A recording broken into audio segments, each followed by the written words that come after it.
Hey y'all, it's Kat and Alicia, and we're your garden besties. Today we're going to be showing you all how to plant tomatoes.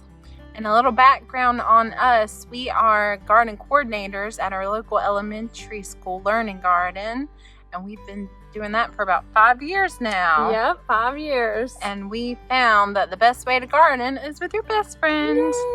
Yay! So today we're going to be planting heirloom tomatoes that we started here back in February. We seeded them and now they're ready to transplant into the garden. So after this, we hope that you will be able to grow the healthiest, best tasting, most nutrient rich tomatoes that you've ever grown to feed you and your family. Perfect. Let's head to the garden. Yay! Hi. Okay, so here we are in my garden. A little background on that is this garden is 60 feet by 40 feet. It's on a slightly sloping hill, maybe a little steeper than slightly, but not much. It's not bad. And a little bit, this is where we're going to be planting the tomatoes this year. If you're new to planting tomatoes or have had trouble in the past, one of the reasons might be because of rotation. You do not want to have your tomatoes in the same place year after year. So this is what I did this year to prepare my soil and plant my tomatoes. I will tell you too about the support.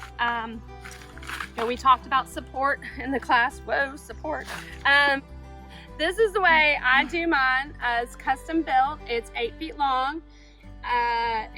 So I plant 4 tomatoes in each of the rows. I'm a heavy pruner so that I can walk through this little, basically 1 or 2 foot pathway, and then I have larger pathways on the outside. I then will cage them, and then we'll send one of these twines or strings down here, and the tomato will actually grow up the string, and I will train it to do that. So that's what we have for our support. I do indeterminate tomatoes. I don't believe I have one type of determinate tomatoes. All of mine are heirloom indeterminate tomatoes. And usually I grow my paste tomatoes and my big tomatoes down here, and then I put in my cherry tomatoes in pots, and smaller tomatoes in pots. So right now what we have here is prior to today, this past fall, I fluffed up the soil. I did it mostly with a pitchfork and started to turn the soil in. I have chickens, so I save all of their shells and I grind them in a coffee grinder, so they're just a dust, and I work that into the soil. That's for my calcium. And then I also will take wood ash from my wood burning stove through the winter to put that in here too. And then now I have a little phosphate that I will put in while I plant the tomatoes as well. I also, prior to this, I think it was a week or 2 ago, I worked in a little bit of all purpose fertilizer, and trying to think if I did anything else. I did, and then of course compost. I always add compost about 4 inches every year, and that's why the soil is so far built up. Eventually I'm hoping that this will also be a raised bed, but for now this is what we are doing. So if you see here, I also have some celery. This is red celery that I seeded very early or late in the winter, early spring, and then I planted them throughout here. My hope is that the tomatoes will shade them, because celery, as it gets warmer, will need shade, and I like to try to companion plant as much as I can, just for bounty. I also just a week ago took sweet alyssum, but I had heard that they're really good for bumblebees, and bumblebees are just wonderful for your tomatoes. That's how you get really tasty tomatoes, because the bumblebees help the pollination. So as you know, we have talked about pollination in all of our pollinators. So today we're just gonna take my handy dandy little homemade measuring tool, and we're gonna 2 feet. So, I mean, I do know, like I said, this is 8 feet, so I can get 4 in. So we're gonna do 2 feet. I do 2 rows. Here we go. 2 feet in. There's 1 foot and 2 feet. So look at that. A nice little spot right here. Now, I actually am an overplanter. So I'm gonna be planting a few more in, but then 4. I am gonna be planting 2 feet on this side, and I'm going to be planting 2 feet on this side, but I'm gonna alternate them. So here we go. So these are, like I said, these are my little seedlings, and you wanna wait till they're about 6 or 8 inches tall. You wanna have your label. So this is a beefsteak right here. And what I'm gonna do is pinch off the bottoms of these all the way up to here, okay? And then I'm gonna go ahead and pinch these too, just because I'm here. And why do we do that again? So there is, well, you're gonna plant them deep. Each one, if you can see, of these hairs turn into little roots. So we're gonna plant them deep so they have a good root system. When you first get that plant home from, even if it was from the nursery, you'll notice this doesn't have a lot of soil on it, and that is because I do soil blocks, as well as Miss Alicia does soil blocks. So when we grow in soil blocks and I took it out of the soil, here's the rest of the soil block. So it just fell off. But so we're gonna plant these sort of deep. The shovel's right here. You know, and I don't have to work real hard because this soil is, like you can see, it just goes and goes. So, and that is from working the soil for a long time, right? So you plant them deep so they get a really good root system. You got to think that this tomato plant is going to get quite huge, and you want it to produce a lot of fruit. So you're going to plant it deep to give it opportunity to get a really good root system. I'm also going to put in phosphorus. So that you sprinkle in kind of like salt and pepper. You always read the back label of your fertilizer to make sure that you're putting in enough. And this is 4 pounds for 50 feet. Okay, and this says 0, 18, 0. 18 is your phosphorus. So you're putting in some good phosphorus. Phosphorus is good for the bloom, for the fruit, for the root system and the fruit. And the reason I don't need to put in an all-purpose fertilizer is because I've already done that. So my soil is really amended already. So if you hadn't had an all-purpose fertilizer, you would definitely want to go ahead and do that too. Whoa, put that over here. So then we're just gonna put it in the hole and sort of really get it so it's going nice and straight. You wanna firm the soil because you want really good contact, and you wanna make sure there's no air pockets in the soil. So you wanna firm the soil, and then we'll give her a good watering after we're done. So let's go ahead and do that for the next couple ones.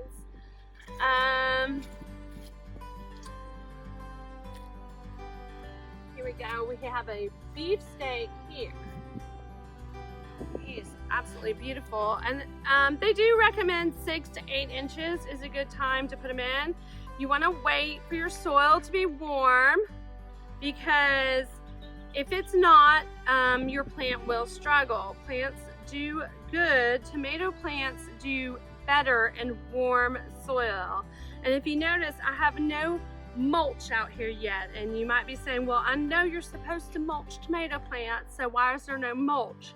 Well, I don't need to mulch them yet because it's still, even though it's definitely warm today, thank goodness, it's still not super warm at night. I think tonight is still supposed to get to 50 degrees or something. I think upper 40s. Upper 40s. Yeah. So it's actually a little bit, like I probably could have even waited a couple more days to put these in. But so I want the soil to get nice and warm, because if you mulch it before, it'll definitely cool the soil. But that's great in the summer to have cool soil, but not when you're trying to heat that soil up. Now I went ahead and put that one in. This is Bunch of Grapes. Now Bunch of Grapes is a smaller tomato, but it produces so heavily, and it's one of my favorite smaller tomatoes, but it produces so heavily. It really needs a really good staking, and they actually are like a bunch of grapes. Like one stem will have all these tomatoes off of it. So that's why I put my Bunch of Grapes down here too.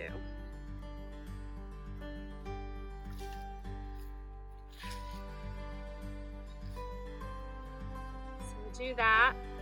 And then we have one more that we're gonna do. So we have, here he is.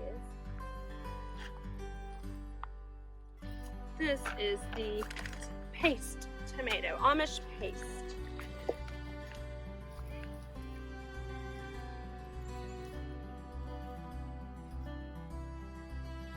We already picked it off. We're gonna do it deep.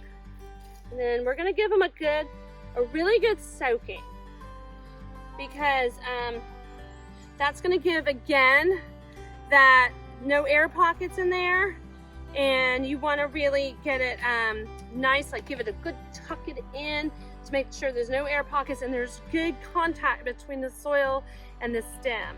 So that's really important too. So you have your bed. Let's see, let's go make sure we've done it all, right? We have our bed. We have it's all been prepared, and we have our fertilizer. We talked about our mulch, that it's not gonna go on yet, but eventually it will. I use shredded paper mulch. I happen to have that. It's something I get, actually my mom gets it from the church, and I find it works really well. I don't think there's any scientific like extension stuff on it, but most people's straw has been proven over and over and over to do a phenomenal job with tomatoes. And that keeps all the soil from splashing up and getting disease on the tomatoes. So it's important to know what type of tomato you have. Like I said, these are indeterminate, so they're gonna keep growing. And so I have a really tall stake that keeps them growing throughout the whole season. And your determinate tomatoes will set fruit all at one time, so that might be better for you. And they don't take up as much space. They're usually about 18 to 2 feet, whereas indeterminate are 2 feet to even 3 feet. So like I said, I know that I'm gonna really kind of squish these in here, so I know that I'm gonna have to do a lot of pruning. It's gonna be a little bit more work. So let's give them a good water. Okay. Now also, this hose has been sitting out here for a little bit, so the water might have gotten really, really warm. That's something that you always want to think about.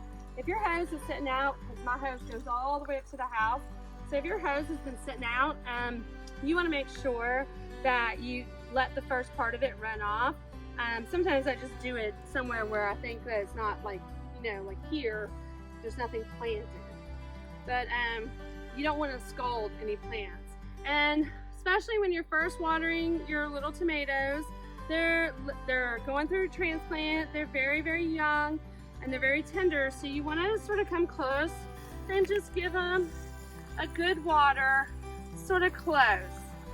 Now in watering your tomatoes, you know that you need to water them about 1.5 inches a week, 1 inch to 1.5 inches a week. Especially in the spring, it's fine because we're not being overly scorched or anything with the sun. During our Tennessee 90 and 100 days, you want to give them at least 2 inches a week to keep them alive till they start blooming again. So that goes with everything, but when they're young, you want to make sure you have consistent watering, because as we've talked about, tomatoes need consistent watering, and that needs to start from the beginning and keep going the whole time, so that make them the happiest that they can be. And I'll probably come back, I'll probably water them, make sure they're in there good, and then come back and water them a little bit more again, just to make sure they get a good, healthy watering. See, they have a big rock here too. That's just extra stress that it doesn't need, so I'm just going to take that rock out and things like that.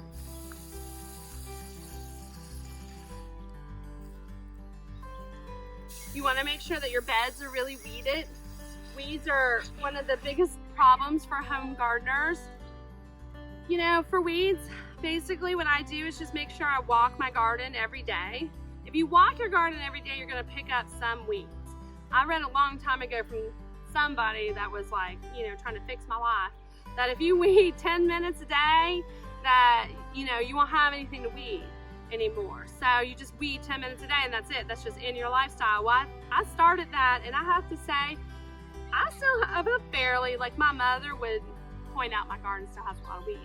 But it's not horrendous, and they're not necessarily in the beds. You really want to make sure your weeds are not in the beds and where things are planted. As I'm sitting here talking, I'm like, oh gosh, there's a weed. But you want to make sure that your weeds are under control, because that's a big competitor. And the mulching is really going to help your weed problems, you know. And when the nighttime temperature warm up to about 65, 70, you can go ahead and put that mulch on. Make sure you weed before, and then go ahead and put that mulch on. I actually just ordered a rain wand. I love rain wands, and I've never had one, but that's really what you need to be using here, because then you could actually stand up and water it, and it'd be nice and gentle. So, all right, so thank you guys for joining us for our tomato tutorial. I hope you guys have a great day and enjoy gardening with your bestie.